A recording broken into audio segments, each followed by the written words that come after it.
Hi all, welcome back to another new video. இந்த வீடியோவில் நம்ம என்ன பார்க்க போகிறோம்னா, தமிழ் எப்படி படிக்கலாம், எப்படி ஸ்டார்ட் பண்ணுறதுன்னு தெரியலையே, இவ்வளோ நிறைய போர்ஷன்ஸ் இருக்கே, நம்மளால் கம்ப்ளீட் பண்ணிட முடியுமான்னு நிறைய பேருக்கு நிறைய டவுட்ஸ் இருக்கும். ஸோ அந்த மாதிரி டவுட்ஸ் எல்லாமே இந்த வீடியோவில் உங்களுக்கு கிளியர் ஆயிரும். ஸ்டார்டிங்லேருந்து எண்டு வரை எப்படி படிக்கலாம், என்ன மாதிரிலாம் படித்தா நம்மளால் நிறைய மார்க்ஸ் ஸ்கோர் பண்ண முடியும், என்னென்ன டிப்ஸ்லாம் ஃபாலோ பண்ணுறதுன்றது எல்லாமே இந்த வீடியோவில் நான் உங்களுக்கு சொல்லியிருக்கேன். தமிழ் படிக்க ஆரம்பிக்கிறதுக்கு முன்னாடி ஃபஸ்ட்டு நம்ம பண்ண வேண்டிய விஷயம் சிலபஸை அனலைஸ் பண்ணுறது தான். தமிழில் மொத்தம் 3 பாட்டு இருக்குது. பகுதி ஆ, பகுதி ஆ, பகுதி இ. பகுதி ஆன்றது இலக்கணம், பகுதி ஆன்றது இலக்கியம், நெக்ஸ்ட்டு பகுதி இன்றது தமிழ் அறிஞர்களும் தமிழ் தொண்டும். தமிழில் இருந்து மட்டுமே நமக்கு 100 கொஷின்ஸ் வரும். அது மட்டும் இல்லாமல் யூனிட் 8லையும் திருக்குறள் கவர் ஆகும். ஸோ 100 to 105 கொஷின்ஸ் நம்ம தமிழில் இருந்து மட்டுமே எக்ஸ்பெக்ட் பண்ணலாம். அதனால் நம்ம ரொம்ப ஃபோக்கஸ் கொடுத்து படிக்க வேண்டியது தமிழ் தான். தமிழில் நம்ம எந்த அளவுக்கு ஸ்ட்ராங்காக இருக்கோமோ அதை பொறுத்து தான் நமக்கு ஜாப் கன்ஃபார்மாக இல்லையான்றதே நம்மளால் சொல்ல முடியும். ஃபஸ்ட்டு இந்த சிலபஸ் அனலைஸ் பண்ணி இந்த 3 பார்ட்ஸ்லையும் என்னென்ன டாபிக்ஸ்லாம் கொடுத்துருக்காங்கன்றதை ஃபஸ்ட்டு பார்க்கணும். அதான் நம்ம பண்ண வேண்டிய ஃபஸ்ட்டு வேலை. சிலபஸை அனலைஸ் பண்ணி முடிச்சதுக்கப்புறம் நமக்கு வரக்கூடிய நெக்ஸ்ட் டவுட் என்னென்னா, புக் வைஸ் போகலாமா இல்லைனா சிலபஸ் வைஸ் போகலாமான்ற டவுட் தான் நிறைய பேருக்கு இருக்கும். புதுசாக நீங்கள் படிக்கிறதா இருந்தால் நீங்கள் தாராளமாக புக் வைஸ்லேருந்தே ஸ்டார்ட் பண்ணலாம். ஏன்னா சிலபஸ் வைஸ் நீங்கள் ஒரு டாப்பிக்கும் எங்கெங்கே இருக்குன்னு நீங்கள் தேடுறதுக்குள்ளேயே டைம் போயிடும். ஸோ ஃபஸ்ட்டு நீங்கள் 10th புக்குன்னு எடுத்துக்கிட்டிங்கன்னா ஒரு இயலாக அப்படியே கம்ப்ளீட் பண்ணிட்டு வாங்க. சிலபஸ் வைஸ் போகணுன்ற அவசியம் இல்லை. ஃபஸ்ட்டு புக் வைஸே கம்ப்ளீட் பண்ணிட்டு வரலாம். ஃபுல்லாக கம்ப்ளீட் பண்ணி முடிச்சதுக்கப்புறம் ரிவிஷன் பண்ணும்போது நீங்கள் சிலபஸ் வைஸ் போய்க்கலாம். அது உங்களுக்கு ரொம்ப யூஸ்ஃபுல்லாக இருக்கும். ஆல்ரெடி படித்தவங்களா இருந்தீங்கன்னா நீங்கள் சிலபஸ் வைஸ் போகிறது தான் உங்களுக்கு பெட்டராக இருக்கும். இப்போ தான் நீங்கள் புதுசாக ஸ்டார்ட் பண்ண போகிறீங்கன்னா நீங்கள் புக் வைஸ்லேருந்து ஸ்டார்ட் பண்ணுறது தான் உங்களுக்கு கரெக்டாக இருக்கும். நெக்ஸ்ட்டு காமனாக வரக்கூடிய டவுட் என்னென்னா, எந்த ஸ்டாண்டர்ட்லேருந்து எந்த ஸ்டாண்டர்ட் வரைக்கும் படிக்கணும், எப்படி படிக்கணுன்ற டவுட்ஸ் தான் நிறைய பேருக்கு இருக்கும். நமக்கு என்னென்ன புக்ஸ் ஃபஸ்ட்டு தேவைப்படும்னா, 6th-லேருந்து 12th வரைக்கும் இருக்கக்கூடிய நியூ சிலபஸ் தமிழ் புக், அதே மாதிரியே 6th-லேருந்து 12th வரைக்கும் இருக்கக்கூடிய ஓல்டு சிலபஸ் தமிழ் புக் தேவைப்படும். அதுக்கப்புறம் 11th 12th சிறப்பு தமிழ், அதுவும் நியூ எடிஷன் தேவைப்படும். இந்த நியூ புக்கை பொறுத்த வரைக்கும் 6th-லேருந்து 12th வரைக்கும் அட்டா டு அட்டா நம்ம ஃபுல்லாகவே படிக்கிற மாதிரி இருக்கும். ஏன்னா 100க்கு ஒரு 80% ஆஃப் கொஷின் நமக்கு நியூ புக்லேருந்து தான் கேட்பாங்க. நீங்கள் 6th to 10th வரைக்கும் கூட அட்டா டு அட்டா படிச்சுட்டு 11th 12th கூட சிலபஸில் இருக்கிறத மட்டும் மெயின் இம்பார்ட்டன்ஸ் கொடுத்து படிச்சுட்டு மற்றதெல்லாம் கொஞ்சம் லைட்டாக கூட பார்த்துக்கலாம். நெக்ஸ்ட்டு ஓல்டு புக்லேயும் அதே மாதிரி தான் 6th-லேருந்து 12th வரைக்கும் நம்ம படிக்கிற மாதிரி இருக்கும். ஆனால் நம்ம 6th to 12th new book already ஃபுல்லாக நம்ம தரவாக படித்து முடிச்சுட்டு இது ஸ்டார்ட் பண்ணுறதுனால நமக்கு இது கொஞ்சம் ஈஸியாக தான் இருக்கும். ஆல்ரெடி அதில் வர லெசன்ஸ் தான் இதுலேயும் வரும்.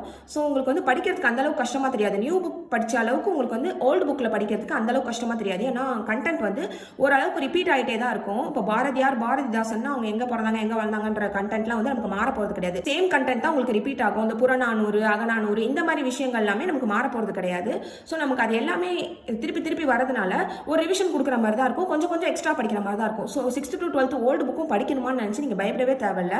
தாராளமாக ஈஸியாக நம்ம நியூ புக்கை படிக்கிறத விடவே ஓல்டு புக்கை ஈஸியாகவே கம்ப்ளீட் பண்ணி முடிச்சிடலாம். 6th to 12th வரைக்கும் இருக்கக்கூடிய நியூ புக்கில் 11th and 12th தான் கொஞ்சம் கஷ்டமாக இருக்கிற மாதிரி ஃபீல் ஆகும். நிறைய கண்டென்ட் இருக்க மாதிரி இருக்கும். அதனால நீங்கள் ஃபஸ்ட்டு சிலபஸில் இருக்கிறத ஃபோக்கஸ் பண்ணி நல்லா தரவாக முடிச்சதுக்கு அப்புறம் நீங்கள் சிலபஸில் இல்லாத போர்ஷன்ஸில் ஆசிரியர் குறிப்பு, நூல் குறிப்பு, இந்த மாதிரி பாக்ஸ் கண்டென்ட், அப்புறம் புக் பேக் கொஷின்ஸ், அதுக்கப்புறமா ஏதாவது ஹைலைட் பண்ணி கொடுத்துருந்தாங்கன்னா அந்த மாதிரி விஷயங்களை கூட நீங்கள் அதை மட்டும் படிச்சுக்கிட்டா கூட போதும். அடுத்து நம்ம படிக்க வேண்டியது 11th 12th சிறப்பு தமிழ் புக்கு தான். இந்த சிறப்பு தமிழ் புக்கிலேருந்து நமக்கு ஒரு 4 to 5 கொஷின்ஸ் கிட்ட லாஸ்ட்டாக நடந்த எக்ஸாம்ஸில் கேட்டிருந்தாங்க. ஸோ இதுக்கப்புறம் வர அப்கமிங் எக்ஸாம்ஸ்லையும் நம்மளால இதுலேருந்து கொஷின்ஸ் எக்ஸ்பெக்ட் பண்ண முடியும். அதனால இதையும் படித்து வச்சுக்கிட்டா நம்ம நிறைய மார்க்ஸ் ஸ்கோர் பண்ணுறதுக்கு நமக்கு ஹெல்ப்ஃபுல்லாக இருக்கும். இதுலேயும் எல்லாத்தையும் படிக்கணும்னு அவசியம் இல்லை. இதில் ஒரு 7 இயர் இருக்கும்னு நினைக்கிறேன். ஸோ அந்த 7 இயரில் ஒரு குறிப்பிட்ட டாபிக்ஸ் நமக்கு சிலபஸில் கவர் ஆகிறது மட்டும் இருக்கும். ஸோ அதை மட்டும் கவர் பண்ணாலே போதும். ஒரு 5 to 6 days தான் ஆகும் சிறப்பு தமிழில் இருக்க நம்ம போர்ஷன்ஸ் எல்லாமே கவர் பண்ணுறதுக்கு. ரொம்ப கம்மியான போர்ஷன்ஸ் தான் இருக்கும். தேவையானதை மட்டும் படித்தா போதும். எல்லாத்தையும் படிக்கணும், இவ்வளோ படிக்கணுமா, 18 புக்கு படிக்கணுமா, 16 புக்கு படிக்கணுமா, ரொம்ப நம்ம டென்ஷன் ஆகிக்க தேவையில்லை. தமிழை பொறுத்த வரைக்கும் நம்ம ஒன்ஸ் படிக்க ஸ்டார்ட் பண்ணிட்டோம்னா ஆட்டோமேட்டிக்காக நமக்கு இன்ட்ரெஸ்ட் பில்ட் ஆகிரும். நம்ம ஒரு ஸ்டாண்டர்டாக முடிக்க நமக்கே ஒரு ஆர்வம் வந்துடும். இவ்வளோ முடிச்சிட்டோம், இன்னும் கொஞ்சம் தான், கண்டிப்பாக முடிச்சிடலான்ற ஒரு ஆர்வம் நமக்கே வர ஆரம்பிச்சிடும். ஸோ பயப்படாமல் நீங்கள் தயங்காமல் தமிழ் படிக்க ஸ்டார்ட் பண்ணலாம். அதுக்கப்புறம் நிறைய பேருக்கு இருக்க டவுட் என்னன்னா, இலக்கணம் எப்படி படிக்கிறது, இலக்கணம் 11th 12th இருக்க இலக்கணமும் படிக்கணுமான்ற டவுட் நிறைய பேருக்கு இருக்கும். நீங்கள் 6th-லேருந்து 10th வரைக்கும் இருக்கக்கூடிய இலக்கணம்ல ஸ்ட்ராங்காக இருந்தாலே போதும். அதுலேருந்து தான் முக்காவாசி கொஷின்ஸ் வரும். 11th 12th இலக்கணம்லாம் நமக்கு சிலபஸில் இருக்கிறத மட்டும் பார்த்துக்கிட்டா போதும். சிலபஸில் இல்லாததை பார்க்கணுன்ற அவசியம் இல்லை. நம்ம ஒரு நாளைக்கு எவ்வளோ நேரம் படிக்கிறோமோ அதில் பாதி மணி நேரத்தை நம்ம தமிழுக்காகவே ஒதுக்குற மாதிரி இருக்கும். இப்போ நீங்கள் ஒரு 7 hours படிக்கிறீங்கன்னா ஒரு 3 to 4 hours நீங்கள் தமிழுக்காகவே ஒதுக்கணும். தமிழில் நம்ம முக்கியமான விஷயம் என்னென்னா நிறைய மேற்கோள்கள் இருக்கும், நிறைய நூலாசிரியர்லாம் நமக்கு ரொம்ப கன்ஃபியூஸ் ஆகிற மாதிரி இருக்கும். ஸோ நம்ம திருப்பி ரிவிஷன் பண்ணும்போது தான் நமக்கு வந்து அது மறக்காமல் இருக்கும். சில லெசன்ஸ் எல்லாமே நமக்கு ரொம்பவே கஷ்டமாக இருக்கும்.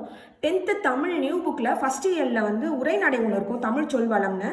அந்த லெசன்லாம் வந்து அடிவகை, இலை வகை, கொழுந்து வகை அப்படின்னு சொல்லிட்டு எல்லாத்துடைய வகையுமே அதுக்கு என்னென்ன பேர் இருக்குன்றதை கொடுத்துருப்பாங்க. அதெல்லாமே நமக்கு படிக்கும் போது ஃபர்ஸ்ட் எடுத்தோன்னே எதுவுமே ஞாபகம் இருக்காது. ஸோ அந்த மாதிரி கஷ்டமாக இருக்கிறத நம்ம ஃபர்ஸ்ட் முடிச்சிடணும்.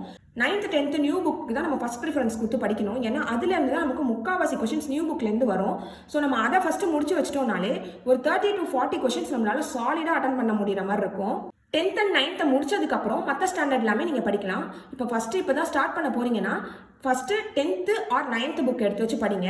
அது படிச்சுட்டு அதுக்கப்புறமா 6th 7th 8th அதுக்கப்புறமா 11th 12th இந்த ஆர்டரில் வாங்க. ஏன்னா நம்ம ஃபஸ்ட்டு படிக்கிறது தான் நமக்கு எப்போவுமே ரொம்ப மைண்டில் நல்லாவே ஸ்டோர் ஆகிரும். அதனால தான் நான் இது இப்படி ஃபாலோ பண்ணுங்கன்னு சொல்கிறேன். நான் இதை தான் ஃபாலோ பண்ணேன். நான் வந்து ஒரு 6 மந்த்தாக இந்த எக்ஸாமுக்கு வந்து ப்ரிப்பேர் பண்ணிட்டு இருக்கேன். ஸோ தமிழ் மட்டும்தான் ஃபஸ்ட்டு 3 months நான் ஃபோக்கஸ் பண்ணி படிச்சுட்டு இருந்தேன். ஸோ நான் ஃபஸ்ட்டு ஸ்டார்ட் பண்ணும்போதே 10th தான் ஸ்டார்ட் பண்ணேன். அதுதான் எனக்கு ரொம்ப ஹெல்ப்ஃபுல்லாக இருந்துச்சுன்னு சொல்லுவேன். ஏன்னா இப்போ எனக்கு 10th புக் எடுத்த ஒரு பயமே இல்லை. ஏன்னா ஸ்டார்டிங்லேருந்து அதை திருப்பி படிச்சுட்டே இருக்கிறதுனால அது எனக்கு ஈஸியாகவே ஞாபகம் இருக்குது. ஒரு 2 hours என்னால் 10th ஃபுல் புக்கையும் ரிவிஷன் பண்ணி முடிக்கிற அளவுக்கு நான் இப்போ படிச்சிருக்கேன்னா ஃபஸ்ட்டு எடுத்தோடனே நான் 10th படித்தது தான் காரணம். ஸோ அதே மாதிரி நீங்கள் எடுத்தோடனே சின்ன ஸ்டாண்டர்ட்லேருந்து போகாமல் பெரிய ஸ்டாண்டர்ட்லேருந்து போனீங்கன்னா உங்களுக்கு ரொம்ப நாள் அதை ரிவிஷன் பண்ணிகிட்டே வர எல்லா லெசன்ஸை விட அது ரொம்ப நல்லா ஞாபகம் இருக்கும். அப்போ கொஷின்ஸும் அதுலேருந்து நிறையா கேட்கறதுனால நம்மளால் நிறைய கொஷின்ஸ் மறக்காமல் அட்டன் பண்ண முடியும். இப்போ நிறைய பேருக்கு நெக்ஸ்ட் என்ன டவுட் இருக்கும்னா, புக் எல்லாமே நம்ம பிடிஎஃபாக ஃபோன்லேயே டவுன்லோட் பண்ணி படிக்கலாமா, இல்லைனா கையில் புக்கு வாங்கணுமா? இந்த டவுட் தான் நிறைய பேருக்கு இருக்கும். நம்ம இப்போ தொடர்ந்து படிக்க போகிறோம், இந்த எக்ஸாமுக்காக ப்ரிப்பேர் பண்ண போகிறோன்ற முடிவு எடுத்துட்டோம்னா ஃபஸ்ட்டு நீங்கள் செய்ய வேண்டியது புக்கை கலெக்ட் பண்ணுறது தான். ஏன்னா புக் இல்லாமல் உங்களால் தொடர்ந்து கண்டிப்பாக படிக்க முடியாது. நீங்க ஃபர்ஸ்ட் வந்து என்ன பண்ணுங்கன்னா 8th 9th 10th இந்த புக்கை முடிஞ்ச அளவுக்கு கலெக்ட் பண்ணிருங்க. இல்லைனா ஓல்டு புக் ஷாப்லயோ இல்லைனா நீங்க ஆன்லைன்ல ஆர்டர் போட்டு ஏதாவது ஒரு பண்ணி வாங்கி வச்சுக்கோங்க. 6th 7th கூட நீங்க பொறுமையா பசங்கள்ட்ட சொல்லி வச்சு வாங்கிக்கலாம். அது வரைக்கும் நீங்க பிடிஎஃப்ல கூட படிச்சுக்கலாம். ஆனா 8th 9th 10th எல்லாம் பொறுத்த வரைக்கும் கையில புக் இருந்தா தான் படிக்கிறதுக்கு உங்களுக்கு ஈஸியா இருக்கும். லாங் டேர்ம்க்கு உங்களுக்கு வந்து கண்டினியூவா படிக்க முடியாது, ஹெல்த் இஷ்யூஸ் நிறைய வரும். ஸோ அதனால நீங்க வந்து இன்வெஸ்ட் பண்ணி புக் வந்து வாங்கி வச்சுக்கிறது தான் உங்களுக்கு நல்லது. நீங்கள் இப்போ படிக்க ஸ்டார்ட் பண்ண போகிறீங்கன்னா எடுத்த உடனேயுமே ஃபுல்லாத்தையும் உட்காந்து மனப்பாடம் பண்ணிட்டு இருக்கக்கூடாது. நீங்கள் வந்து ஒரு டாபிக் எடுக்கிறீங்கன்னா அதுலேருந்து பார்க்கணும், இந்த டாப்பிக்லேருந்து இந்த பேராகிராஃப்லேருந்து என்ன மாதிரி கொஷின்ஸ்லாம் அவங்களால கேட்க முடியும். நீங்களே ஃபஸ்ட்டு கொஷின் மேக் பண்ண கற்றுக்கணும். இந்த கொஷின் டைப்பில் நீங்களே கேள்வி கேட்டு படிக்க ஆரம்பிச்சிங்கன்னா உங்களுக்கு படித்ததும் மறக்காது, ரொம்ப ஞாபகம் வச்சுக்கணும், மக்கப் பண்ணுன்ற அவசியமும் இருக்காது. இப்போ நோட்ஸ் எடுக்கிறீங்கன்னா கூட கொஷின் டைப்பில் நீங்கள் வந்து நோட்ஸ் எடுத்து கொஷின் மாதிரி கேட்டுக்கிட்டு அதுக்கு ஆன்சர் மாதிரி நீங்கள் கொஷின் ஆன்சர் டைப்பில் எழுதி வச்சுக்கிட்டிங்கன்னா உங்களுக்கு பின்னாடி பார்க்கறதுக்கு யூஸ்ஃபுல்லாக இருக்கும். இந்த மாதிரி தான் நான் படித்து 6th to 12th வந்து ஒரு 2.5 monthsல வந்து நான் படித்து முடித்தேன்.